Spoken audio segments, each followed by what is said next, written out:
Vítejte na dnešním pořadu, který jsme připravili pro Den poezie, pro festival, s kterým spolupracujeme již delší dobu.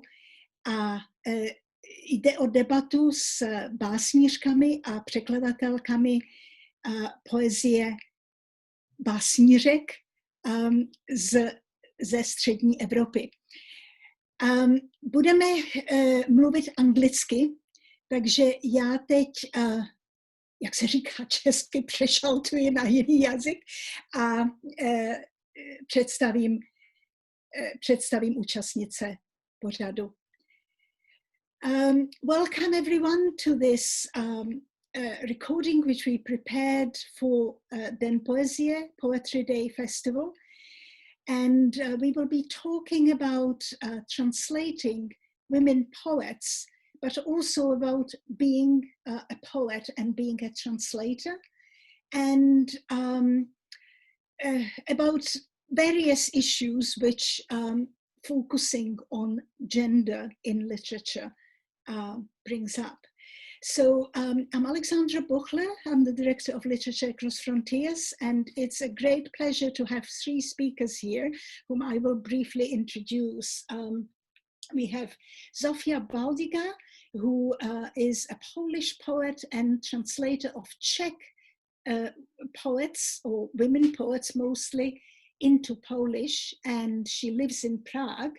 She has published 3 volumes of poems, and she translates also from Slovak.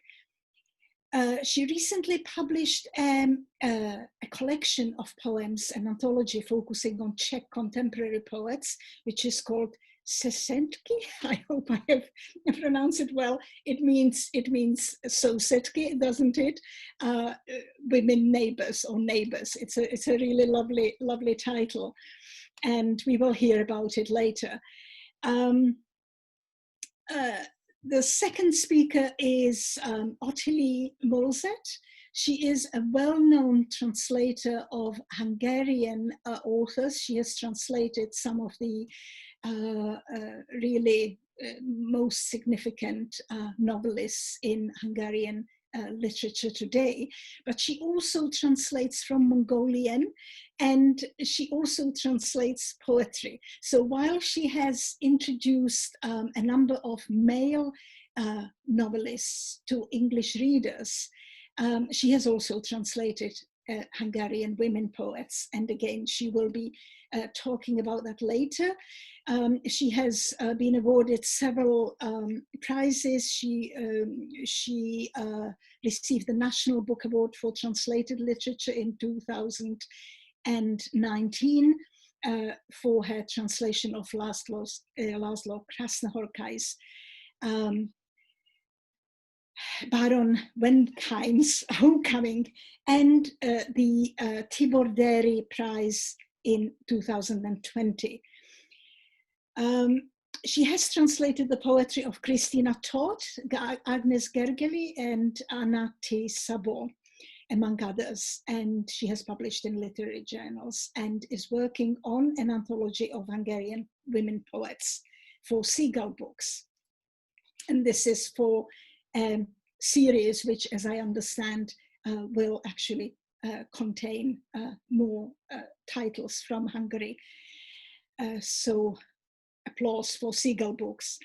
Elżbietou Wojcik-Leese writes within English, Polish, and Danish, and within comes with a stroke. It's an interesting way of presenting how she works multilingually. Her collection, First in 3 Directions, will be coming out in 2022. And her English selection from the Polish poet's work, Krystyna Milbiejska, Nothing More, was published by ARC Publications in 2013. This book was shortlisted for the 2015 Popescu European Poetry Translation Prize. She has also translated Małgorzata Lebda for the Versopolis platform, and Marcin Świetlicki, his Night Truck Driver, is forthcoming from Zephyr Press. Ella, as I call her, also co-curates trans-reading courses on transnational and hybrid poetry for the Poetry School in London, and a series which started with trans-reading Central Europe. So we have three speakers who have all done a lot for women poets and made their work from Central Europe and made their work heard in other languages. We're mainly focusing on translation into English, and I myself have translated Kateřina Rudčenková into English and have edited this book, 6 Czech Poets, as part of a series that I used to edit for ARC Publications in the UK, which was a series of bilingual poetry anthologies presenting contemporary poetry to English language readers. Now, maybe we could start with me saying the following. When I was preparing this anthology, I was really faced with quite a serious problem, because I'm always very mindful of gender balance. But when I was preparing this anthology and also other anthologies, there was another one which ARC Publications published earlier, which was a kind of European enlargement anthology, which looked at poetry from Central and Eastern Europe. And in the end, I ended up with an anthology with 6 poets, 4 of them men, 2 women. And it's something that tends to happen. If we look at various lists, various presentations of international presentations of poetry, anthologies, websites, etc., we usually, when we do the head count, we realize that women are underrepresented.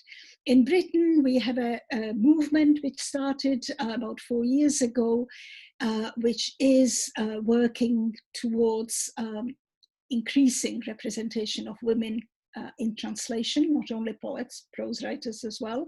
It's called Women in Translation. There is even a prize that has been established. And so it's something that, like all underrepresentations, requires conscious effort. And I would like to start with this question.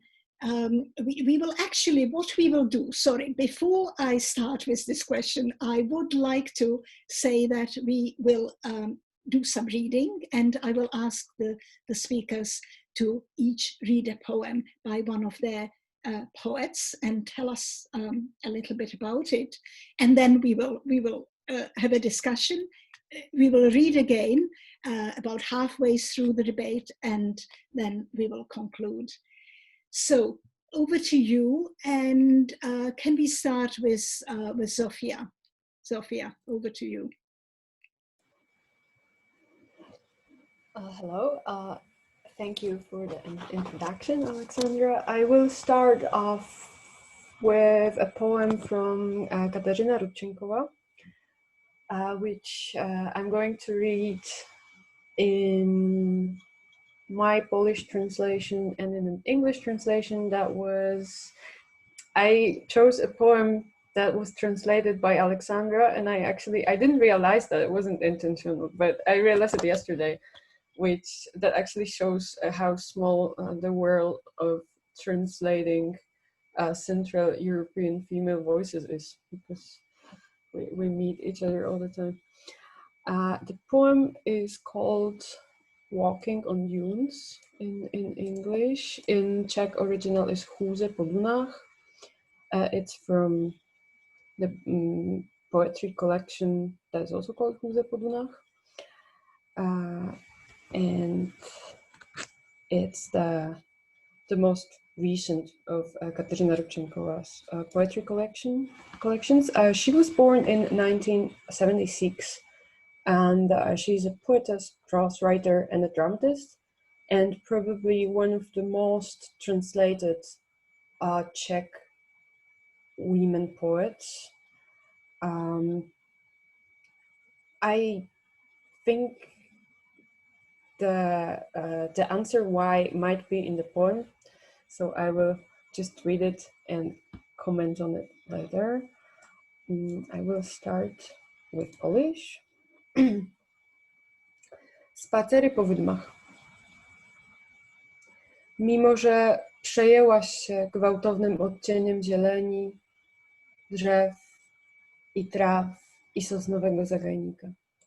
Mimo że przejmowałaś się nostalgią dymu tego lata, palonej trawy i pieczonych ryb. Mimo że przejmowałaś się dziećmi, które niczego jeszcze nie podejrzewając o ograniczeniach świata, już wtedy skakały po kostkach jednego tylko koloru. Mimo to, pod całym tym przejęciem, w swoim rozczarowaniu pozostawałaś chłodna, jak lodowa toń w syberyjskiej tundrze. Odwracałaś się, żeby się upewnić, że ślady odbite w brzegu są już rozmyte. Rozmyte. Nie byłaś. Nie chciałaś być. Już w niczym nie chciałaś się odciskać.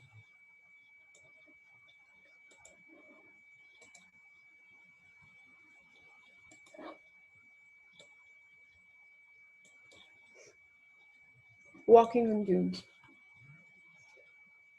Even though you were moved by the abrupt shade of green of trees and grass and pine tree undergrowth, even though you were moved by the summer's nostalgia of smoke, burning grass and grilled fish, even though you were moved by the children who, as yet innocent of the restrictions of the world, already skipped from one tile of the same color to another.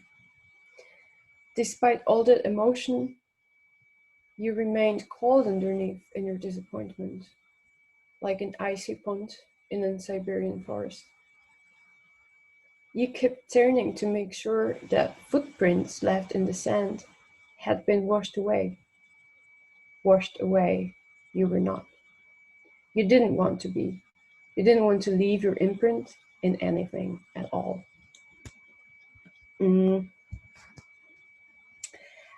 Katarzyna Rodczenkowa is well known by her reflective and sensual voice and poems that are, for me, so much more than just words and work of language, because they are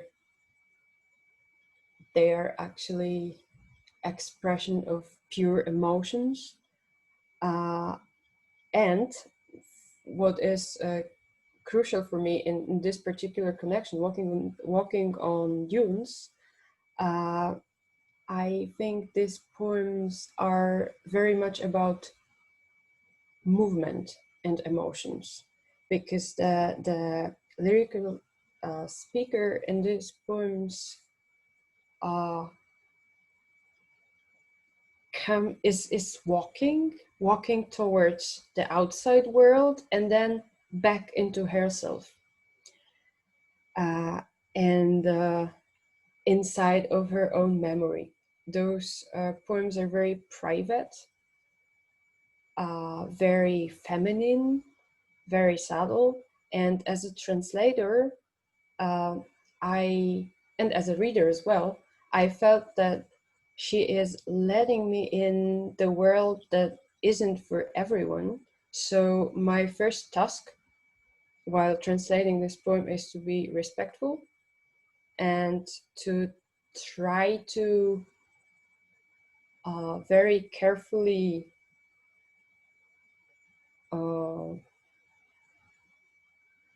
take these emotions into my own hands and kind of like put them into another language, and recreate this atmosphere, continue this poem in another words, keeping the emotions that she gave me in me. And this is always difficult because it's more than just translating meanings, but I hope that I manage to make this atmosphere readable to the Polish writer. I think that's it for the beginning, if you don't have any questions. Thank you, Zofia. Now let's have the next poem and poet from Ottilie. Can you? Okay. Thank you very much for the invitation, and it's wonderful to be here talking about Central European women writing. Actually, this poem is by Anna T. Sabo. She was born in 1972, so she's rather a younger poet. She's published at least 20 volumes of poetry. She's also published wonderful volumes of poetry for children. She has two books of short prose works out. She's a very prolific translator from English into Hungarian. She's very, very well known. She's really a major figure in contemporary Hungarian literature. I'd say she's very close to being living canonical, but that's also a complex question, as we can discuss a bit later on. Anyway, this poem is entitled 44 Tiresias Escher. And I'm only going to read about the first page. It's actually about over a 3-page poem, and just for time reasons. I think the first third of it also works very well. The spirit world is extinct, blind fate shrieking, living wound inside, God's beggar. What is he hoping for? Here on the riverbank, leaning against the sidewall, well, there is no law, only will. Where he has no homeland, only betrayal. When no one sees him, only the contacts to I am the world, everything that was, is. He doesn't see, doesn't even hear who stands before him, if anyone even stands.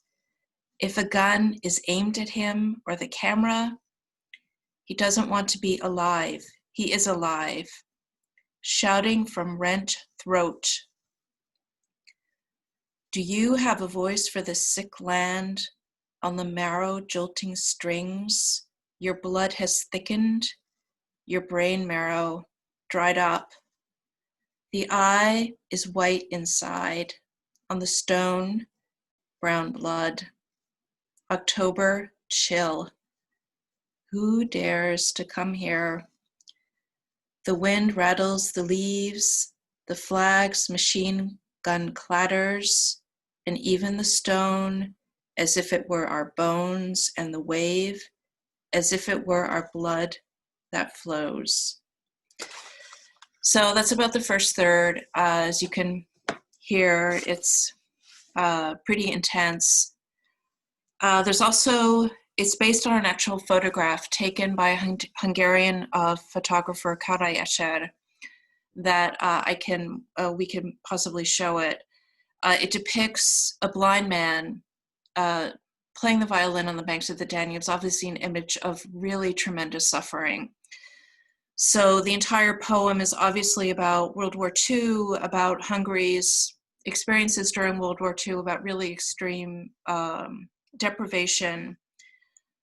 And I think for me, it's a very powerful poem, actually. And what speaks to me very personally about it is how it also really relies upon the generation of poets who came of age after World War II, known as the Újhold or New Moon poets.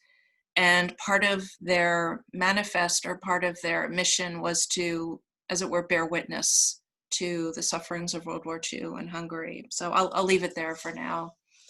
No, thank you. Thank you so much, Ottilie. And it's always good to have a little bit of an introduction to a poem. Ella, will you read your poem and tell us about your poet? Yes, so I have two poems, but I'm going to keep the longer one for later, and I'm going to start with a shorter one because I thought that it will be a nice connection between where I am, meaning in Denmark, where I'm writing from, meaning Polish. So this is a Polish poet, but she actually happens to, maybe even now, be in Prague. Her name is Małgorzata Lepta, and I know that her book of poems, Matecznik, which I hope can be seen on the screen, has been translated into Czech by, let me find the name of the person, the translator, Bogdan Trojan.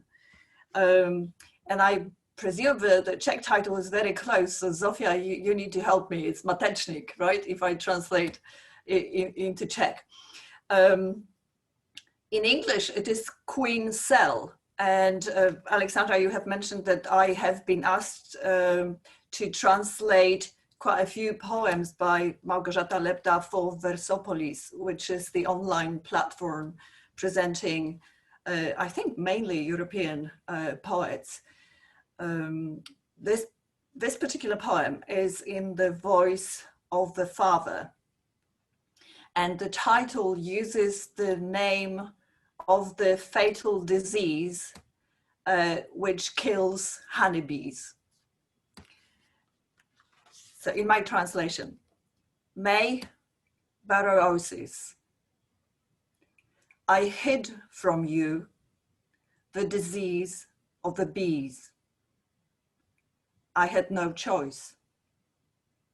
From their example, I was to teach you life, not death. And it strikes me that our poems are already having a conversation, because in a way, I would assume that this poem by a poet who is 35 and who was growing up in a tiny village in southern Poland, and now is based in Kraków, and she's also a photographer as well, like interested in visual arts. It's somehow responding to the Hungarian poem that we heard read by Ottilie. Thank you. This was a good start, and already a lot to think about and a lot to talk about, but let's get back to the starting point, which is really why are we having a debate about translating women poets? Why do we still need to focus on gender and do these, you know, name counts and head counts, and really which always reveal that women are underrepresented. They're underrepresented in on the domestic scene often, and certainly in translation into English. That's something that, you know, has been proven, and possibly into, you know, into other languages. So what's your view on that? And you know, where do you think the problem lies?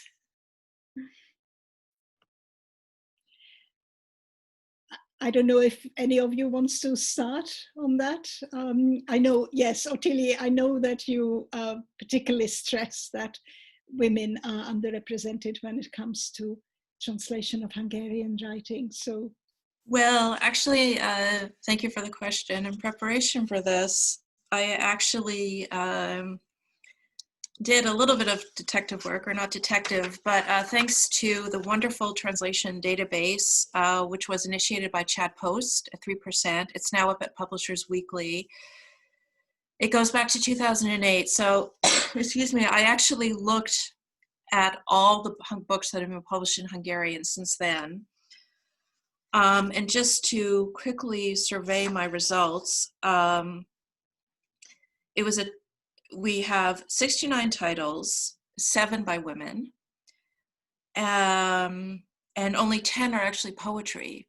So you could also poetry as well as kind of a marginalized genre, you could say, in Hungarian translation. It's not well represented when you just really look at the juggernaut that Hungarian poetry has been over the 20th century.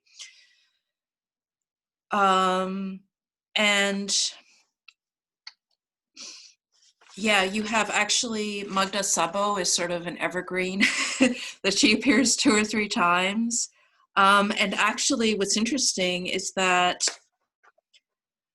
4 of the authors appear as of 2 years ago. From 2018, you have Zofia Bán, translated by Jim Tucker, Christina Todt, translated by Owen Good. This is prose. Again, this is just prose. There is no female representation there in poetry at all. Zsuzsa Selyem just came out, translated by Erika Mihajca, Magda Szabó, Len Rix, which is already, this has been shortlisted for the Warwick Prize. So I think on the one hand, that tells us that the women in translation, I guess, movement, or that it definitely is bearing results. You can see that, not necessarily in poetry, but you could see that just in the past 2 years, suddenly you see these 4 writers that weren't there before. The other aspect, I mean, that's, you know, in terms of us, but of course the native gatekeepers are so incredibly important and they're so crucial. And it goes back to, you know, who's being pushed by the foreign representation, who's being pushed by the publishers, you know, who gets into the book fairs. You know, I see that every year, who gets sent to Frankfurt, who gets sent to Leipzig, you know, and I haven't researched that, but I think you would find that it's definitely like preponderantly men. But I also took a major sort of element of canonization in Hungarian literature is this Digitális Irodalmi Akadémia. It's actually a website, and of course, I mean, it's wonderful, you know, that it's run by the Petőfi Irodalmi Museum. They host a number of writers. If you're nominated to this, you actually, I think you receive a stipend or something, so it's a significant form of support for any writer.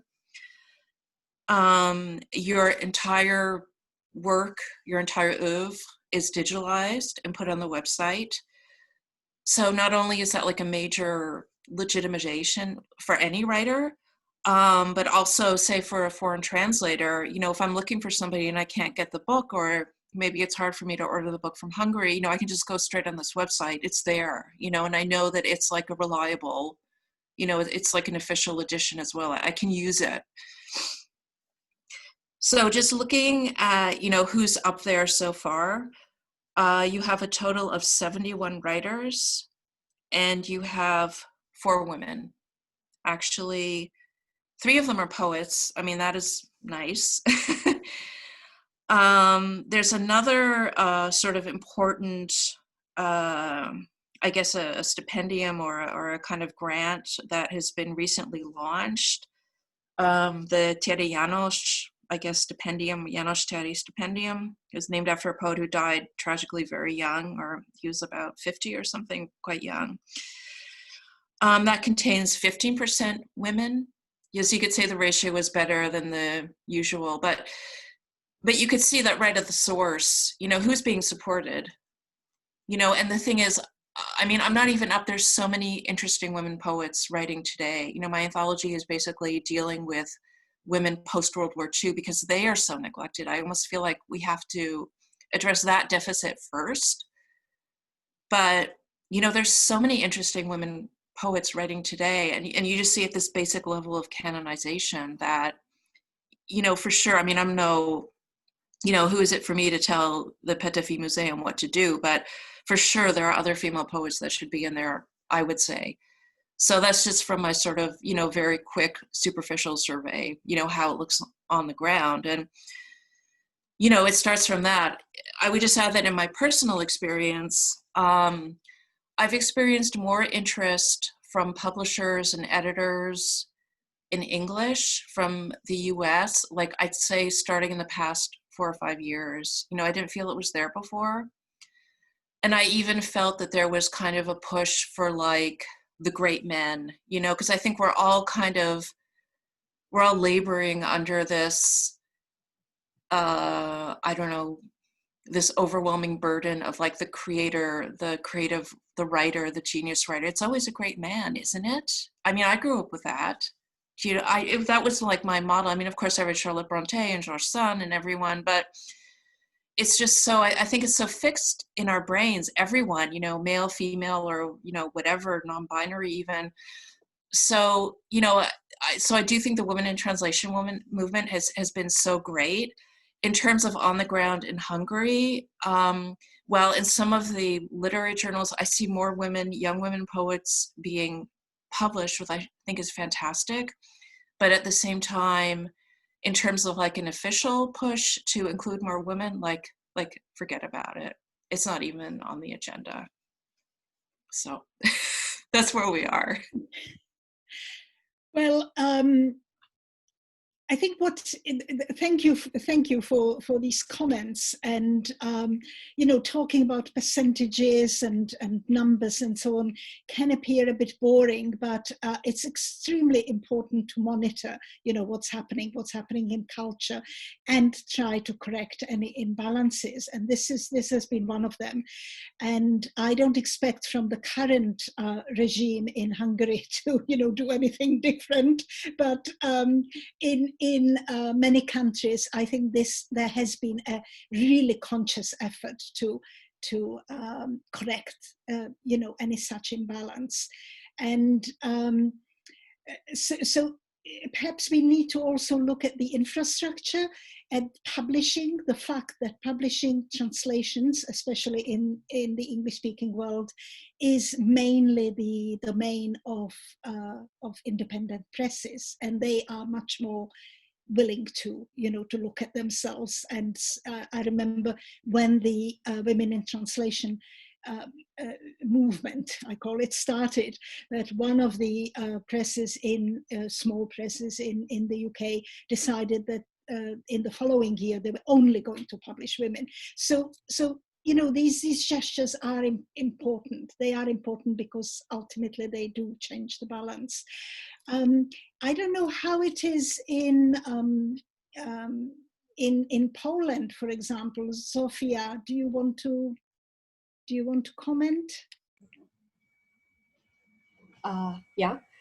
So I think it's difficult to talk about how it is in Poland, but I can start from how is it in my language bar, because it really depends from which language we're translating, because poetry in translation, I think, is very often supported by the, let's say, state of where the writer is from.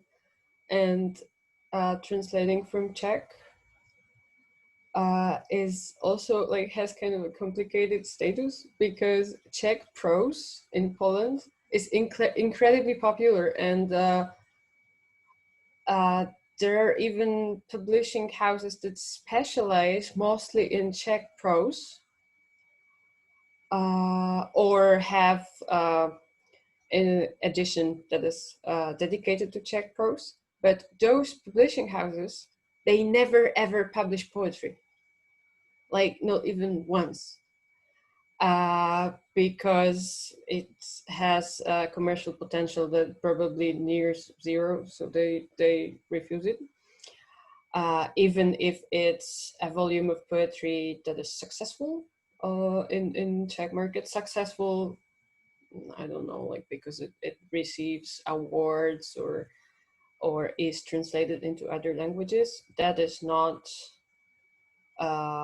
any kind of criteria for the publishing houses that are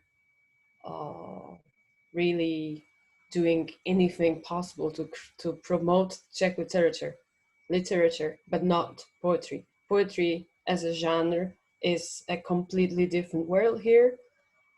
So this means that we as translators translating from Czech to Polish, we can actually only cooperate with small publishing houses that also publish domestic poetry.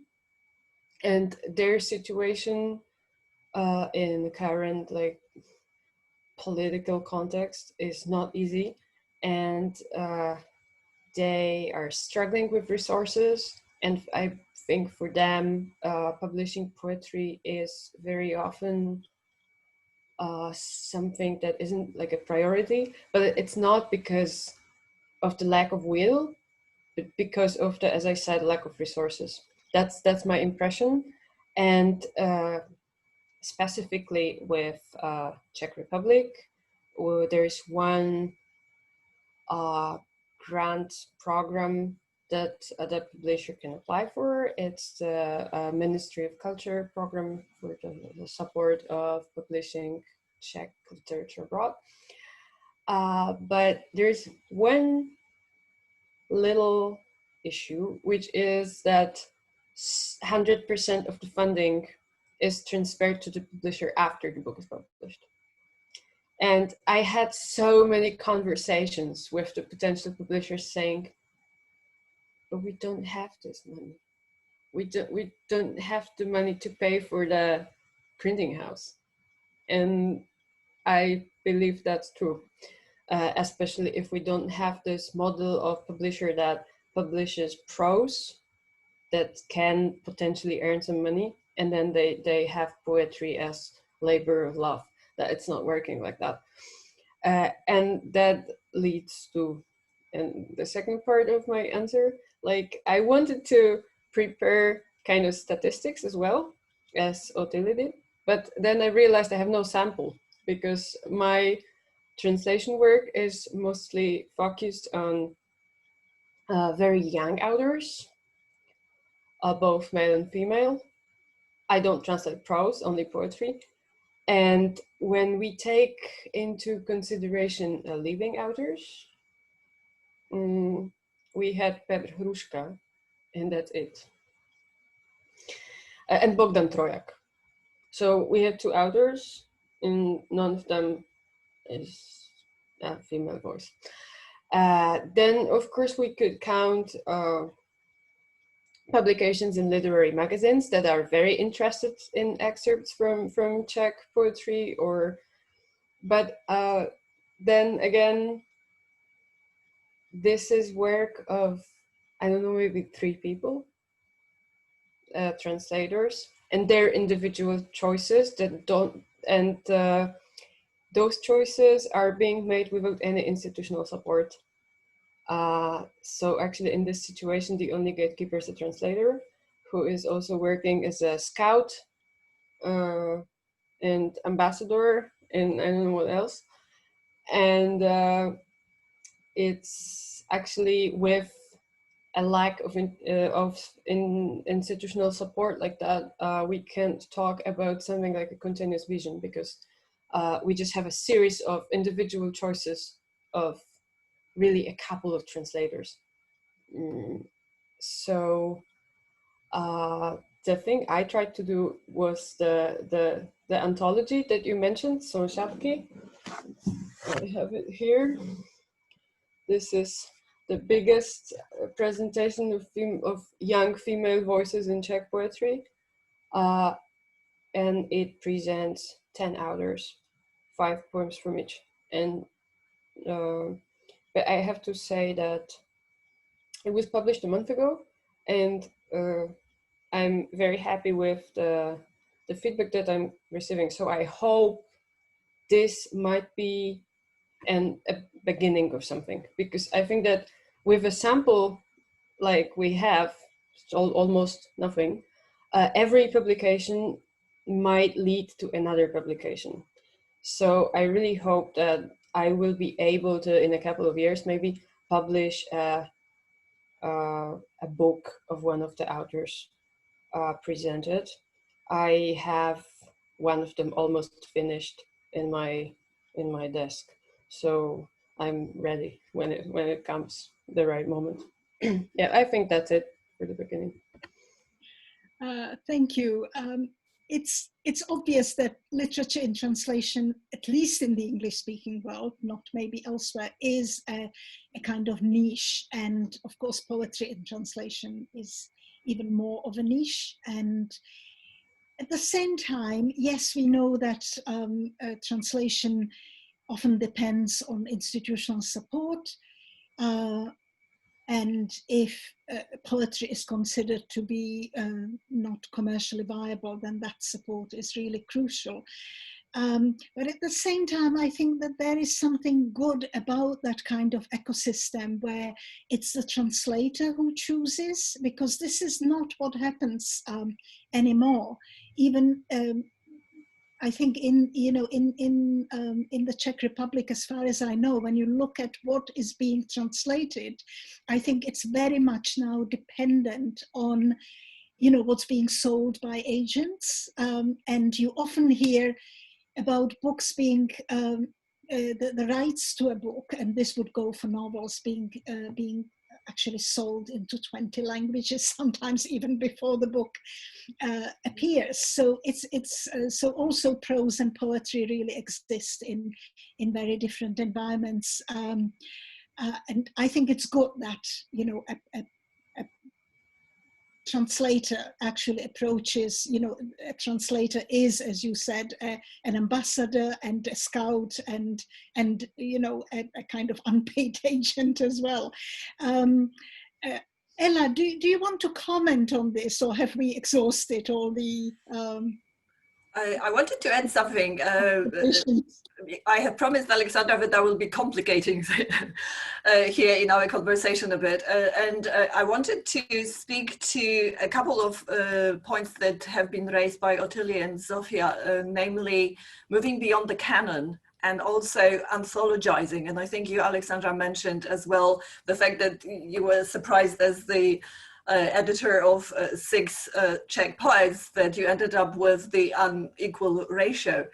And I think that it's very easy to talk about numbers, but we sometimes do not understand what the numbers mean when you look as if behind the curtain or, through the back door of the publishing industry. And for example, I am a co-editor of the anthology that presents 24 Polish poets, which started in a very unusual way because we were approached by a person from the US who wanted to publish Polish poetry written by Solidarity movement members. And at that point, that was the late 1990s, I said to the person, but are you sure maybe we should move away already from the concept of Polish poetry as poetry of witness and political message? There are so many interesting writers nowadays writing. So I did manage to persuade that particular publisher that it would be worthwhile to present a completely different maybe view of Polish poetry. But at the point when we decided on the shape of the anthology, and I invited one of the people who were part of a poetry scene at that point and who still is there, Marcin Baran, to do as if his author selection. And the idea was that we were trying to showcase the poets who had at least 2 collections of poetry to their name at that point, and who were not really represented in English translation. So these were our guidelines. And then what happened was our publisher lost his funding. And it took us 4 more years to find another publisher to publish the book. At this point, the poetry scene changed very much. And it was even our American publisher, Zephyr Press, who said to me, but are you sure there are 23 male poets and only 1 woman in this anthology? And we said, well, it is of its time. Had we tried to present prose writers, at that point, there were so many brilliant Polish prose writers, but we were doing the poetry anthology, and this is as if the record of this particular time. Or I can give another anecdote, but for example, in 2013, I was asked to guest edit, I'm looking for the issue, I was asked to guest edit the Polish focus for the Modern Poetry in Translation magazine, which is a brilliant promoter of poetry in translation. And Alexandra, your translations are in the Czech issues right now. And the idea was that Sasha Dugdale, who was at that point the editor, she invited Wojciech Bonowicz, whom I have been translating, to choose 4 poets to represent Polish poetry at that point. And he chose 2 women and 2 men, but because his poems are also included in this issue, someone who doesn't know the context would immediately say, okay, wait a minute, we have 3 men writers and or poets and 2 women poets. And I think we probably need to also remember that the numbers do not add up that easily, right? Well, what you just said actually is a very good point, because the scenes, the literary scenes change, of course, and so this has to do with the with the sort of domestic gatekeeping as we discussed it. And I have to stress that when I was preparing the 6 Czech poets, that's a book that was published in 2007, so it was prepared like 14 years ago, and at that time we didn't have the young women poets that Zofia presents, or they were really barely starting. So there was one issue that really there weren't that many female poets whose work I simply found interesting, but also I was thinking very carefully about the rationale for that collection, and I ended up with a selection which really looked at poets who were discovered or who were presented or became known to Czech readers in the 90s, and I included 2 poets who were actually quite senior. One of them could not be published before the Velvet Revolution, and the other one lived in exile. And she only, Viola Fischerová, she only moved back to the Czech Republic afterwards. And literally, these 2 poets, because of their circumstances, were not known to the general public. So that was my decision. And if I was making this anthology or another one, today it would be completely different. And of course, you mentioned the modern poetry in translation, which the most recent issue. Actually, the most recent issue, yes, thank you, because I thought, shall I turn off my camera and go and get it? Thank you. So this is actually not the most recent issue. The most recent issue is dedicated to the work of dead women poets, which is also very interesting. But this one already has a really good gender balance. It's and really, fantastic work included in it. Thank you. So shall we maybe do the second reading now? And then if we still have time, we can continue talking, but let's have more poetry. Ella, do you want to start now? Okay, I'm going to start with the poet who to me is, and that's no exaggeration on my part, the most important writer writing in Polish at the moment. and this is Krystyna Miłobęcka. Alexandra, you have mentioned the book, and I was really happy that the book was noticed and was shortlisted for the Popescu European Poetry Translation Prize also, because her poetry is extremely innovative and experimental and plays a lot with language. And this is probably not the kind of poetry that is usually noticed for different award competitions and reasons. But I need to mention here that Miłobęcka would immediately disagree with me, because whenever she's described as an experimental poet, she says, but every poetry is experimental. And of course, this is absolutely true. I'm going to read a poem that comes from her 2000 collection called in Polish imię słowy in English participles, and it is not by chance that it refers to the particular grammatical unit. And you will notice that it circles around the word to be. And I have chosen this poem in particular because of what's happening around us at the moment. I should probably explain that there is no title, and this is very typical of Miłoszynska's later poetry. I'm reading my translation. The is of the silence in the room. The is of the walls, each so different. The is of the sunshine on the curtain. The graying is of the dust. Through the thin is of the glass. The is of the sparrow outside the window. The is of the child on the grass, chasing a butterfly. The is of a butterfly in the net. The floating is of a cloud. And once again, I am.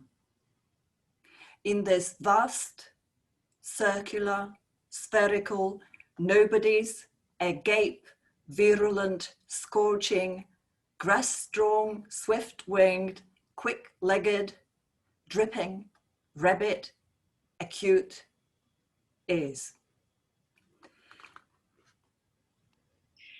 Thank you so much.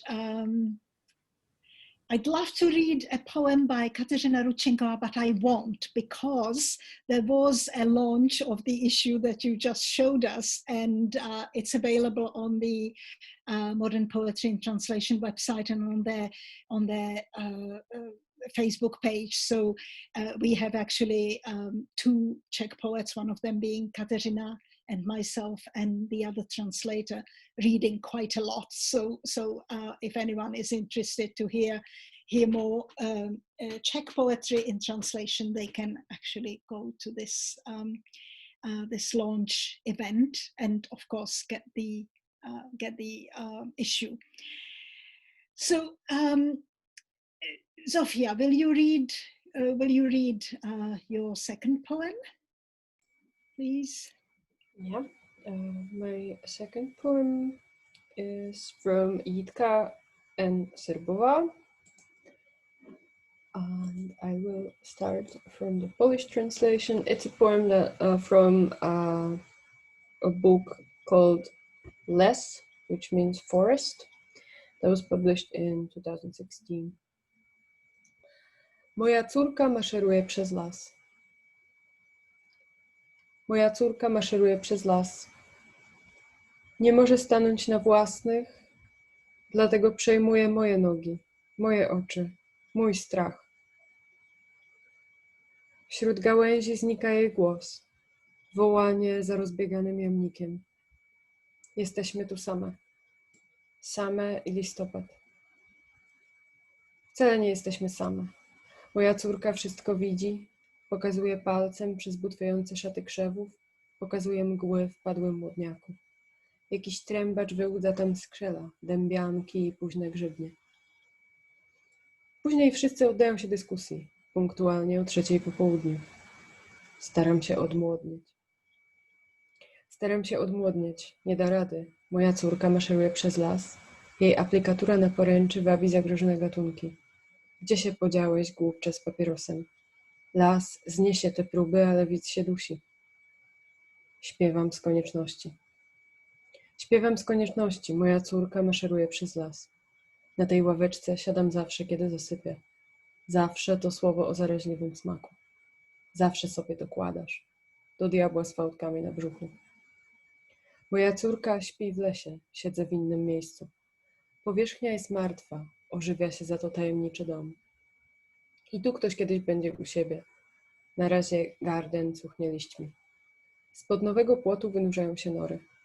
Krecik i przyjaciele. Z konieczności rysuję kroki w rozmokłej ziemi. Nie będę kłamać. Las jest mały. Każdy mężczyzna przerzuciłby przez niego piłkę do krykieta, gdyby nie ręce pełne handsfree. Moja córka maszeruje przez las. Mówię, las jej marzeń jest bezdenny. Mówię, opowiadam, wymachuję rękami. Moja córka w lesie śpi. And the English translation by Ryan Scott. My daughter marches through the forest. My daughter marches through the forest. She can't do it herself, so she uses my legs, my eyes, and my fear. Her voice and her calls for the lost Dutch hunt vanish in the branches. We're alone here, alone in November. We're not alone at all. My daughter sees everything, pointing a finger through a half-decaying gown of beans into mists in a petrified thicket. A trumpeter coaxes out of the cups oak apples and late season mycelium. Those all talk later, at exactly 3 in the afternoon. I'm trying to be younger. I'm trying to be younger. I can't. My daughter marches through the forest, fingering the hand grip she lures endangered species. Where did you disappear to, you sweet idiot with a cigarette? The forest abides those atoms, but the audience is being sick. I sing from need. I sing from need. My daughter marches through the forest. I always sit on this bench when she sleeps. Always in the word of infection's craving. You always have seconds. Not giving a damn about your belly fat. My daughter sleeps in the forest. I'm sitting in a different spot. The surface is dead, yet the eerie house returns to life. One day, someone will call it home. In the meantime, the garden stinks of leaves. Burrows emerge from under the new fence.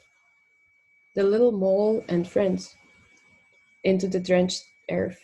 I trace footprints from need. There's no way around it. This forest is small. Any guy could toss a cricket ball over it, as long as his hands aren't clutching palms. My daughter marches through the forest. I say the forest of her dreams is bottomless. I say, I talk, arms waving. My daughter sleeps in the forest. I chose Jitka because I wanted to talk a little bit about the decisions that I make as a translator, and particularly at translators who chose to translate the newest poetry. Because I noticed when I was studying Czech literature in Poland, I noticed that actually the language barrier is the only barrier that we have, because those poetry scenes, Polish and Czech and Slovak as well, they are translatable. They do have common experience in a way, Central European experience, post-communist experience, the transformation experience for the younger generations of authors. And we also have similar debates, such as debate on socially engaged or activist poetry around 10 years ago, debate around eco-poetics right now, which is what Jitka is doing, the searching for new language to write about nature as a part of nature. And I actually initially wanted to choose a different poem, but I was a bit limited by English translations. But in that collection, Forest, she has a lot of poems where she speaks in the name of the nature, which is a very interesting strategy. And me, as a reader of both Czech and Polish poetry, I see similar discussions being led in two parallel words, and as a translator, I would like to connect them in a way, in a scale that is possible. Like it's another question how much one translator can do, but I will keep trying. I guess that's it. Thank you, Ottilie. Will you read and talk about your poet now. Unfortunately, we'll be running out of time soon, so we will have to draw this session to a close. And as always, there's not enough time to actually say everything we would like to say. So, Ottilie, over to you. Oh, thank you. This poem is by Agnes Gergely. She's one of the poets who will be featured in my anthology. She was born in 1933. Part of her family perished in the Holocaust. Her poetry, she's published a lot, obviously, over the years, 17 volumes of poetry, as well as 6 novels. Her poetry deals a great deal with the Holocaust, the after effects or the aftermath of survival. Also with her position as, where she stands in the world of Hungarian literature as a woman, as a Jew, and actually this poem addresses that. And as you'll see, it brings up some of the issues that Zofia was talking about in terms of references that may be difficult for an Anglo-Saxon audience to grasp. This is called To Miklós Zrínyi. What should I do with the fortress of Sziget, Dzserege, or Eger? What are they to me? To the estimable raising of the flag, I was never summoned. What should I do with ancient Buda Castle? Guard its lock, its yatagan? When the Sultan took over the key, I was not at hand. What am I to do with Mohács, with its empty running brooks? I stood in the Austrian death camps beneath the mute shower taps. What should I do with the sentence? To the Hungarian, do no harm. Everyone I ever loved always perished in the end. So I think, for me, this is a very powerful poem. I think what's interesting about it, and I don't think there's probably enough time for me to go through all the references right now, but there are at least 4 things there that a Hungarian reader would immediately be able to pick up. I think with the exception of yatagan, which refers to an Ottoman sword, I think it's a pretty esoteric reference, but an interesting one. Obviously talking about the past of Hungary as having been occupied by the Ottoman Empire, the Mongol and Ottoman invasions, Mohács, which was the site, obviously, of the Great Defeat in 1526. To the Hungarian, do no harm is sort of a famous statement actually uttered by Count Miklós Zrínyi, ne bántsd a magyart. It's very famous, and also, I mean, the subject of parody too. But I think this is very interesting in that, she talks, where does she stand in all of this as a Hungarian woman and as a Jew? And yet, I think she has a kind of double sort of belonging and not belonging that she articulates with incredible power. At the same time, when I think it was Elżbieta or Zofia was talking about wordplay, and Elżbieta read that wonderful experimental poem, I think maybe the 2 biggest challenges are when there's a lot of wordplay in something. Sometimes that can be very difficult to bring across without just making it seem very forced. The other issue is that when there are a lot of indigenous references, and as a translator, I don't want that to necessarily make me filter it out. I've always, maybe I'm kind of academically inclined, but I always think, well, let them learn something about history, or, I don't think it kills anyone to read a footnote, that this poem has whatever, 8 lines of notes. I don't know. I personally don't really understand the thing against footnotes. I have a lot of endnotes in a lot of my translations, and I'm always happy to learn something. So, I think that, I don't know, because, I sort of, even when I first read this poem and I wasn't exactly sure, what happened at Dzserege, what happened at Eger, Sziget I knew. Yatagan, I had no idea what that was. I had a feeling it was associated with the Ottomans. I could tell it was a Turkish word. That was about it. But I think it's also, who was it? I think Dong-mi Choi, the Korean-American poet, talks about sort of tolerance of incomprehension.